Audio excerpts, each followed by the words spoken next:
D'abord, pour le principe, il n'y a absolument aucune différence entre une femme journaliste et un homme journaliste. Ça, c'est un principe qui est reconnu par tous les professionnels des médias.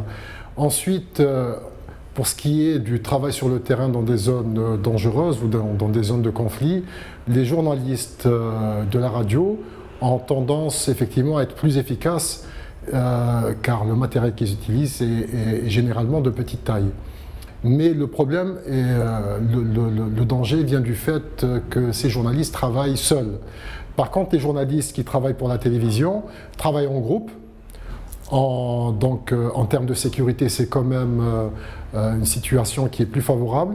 Par contre, le fait qu'ils utilisent un matériel quand même qui est beaucoup plus volumineux peut effectivement constituer un danger.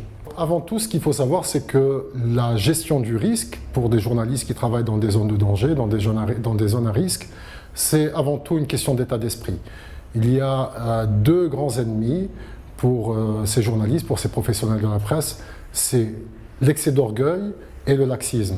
Donc, il faut aller vers un changement d'état d'esprit, vers une prise de conscience réelle, et surtout donc la connaissance des différents dangers, des différentes menaces auxquelles peuvent être confrontés les journalistes.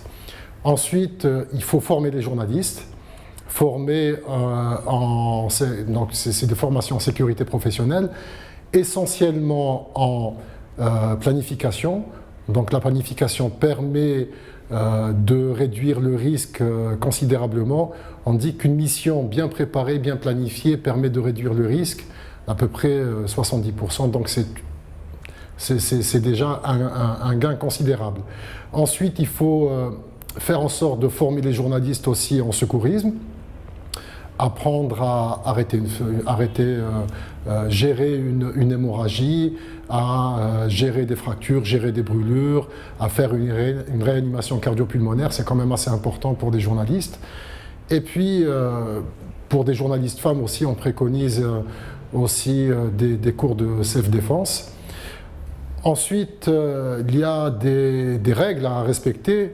Par exemple, ne jamais aller en mission en étant malade, ne jamais oublier ses médicaments si on prend un traitement, ne jamais accepter d'aller en mission si on n'a pas les moyens financiers nécessaires.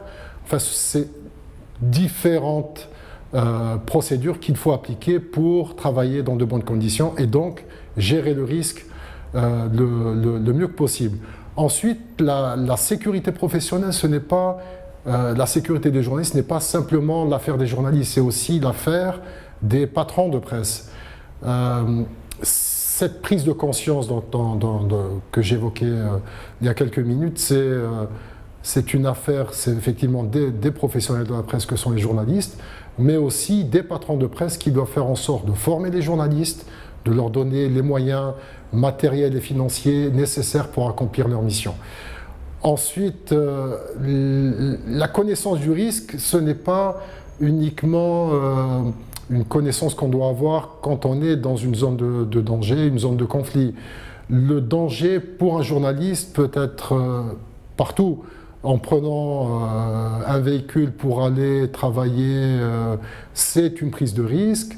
Les journalistes qui travaillent dans des milieux assez compliqués, comme par exemple le sport, aller dans un stade où il peut y avoir différents types de violences, c'est aussi une prise de risque.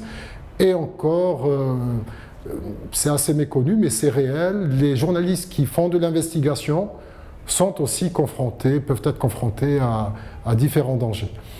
Et ensuite, il y a un principe qui est essentiel, c'est de bien comprendre qu'aucune image, aucune séquence filmée, aucun scoop ne sera plus précieux que la vie. Alors j'adresse mes félicitations à nos amis, confrères de la radio, à l'occasion de cette journée mondiale de la radio.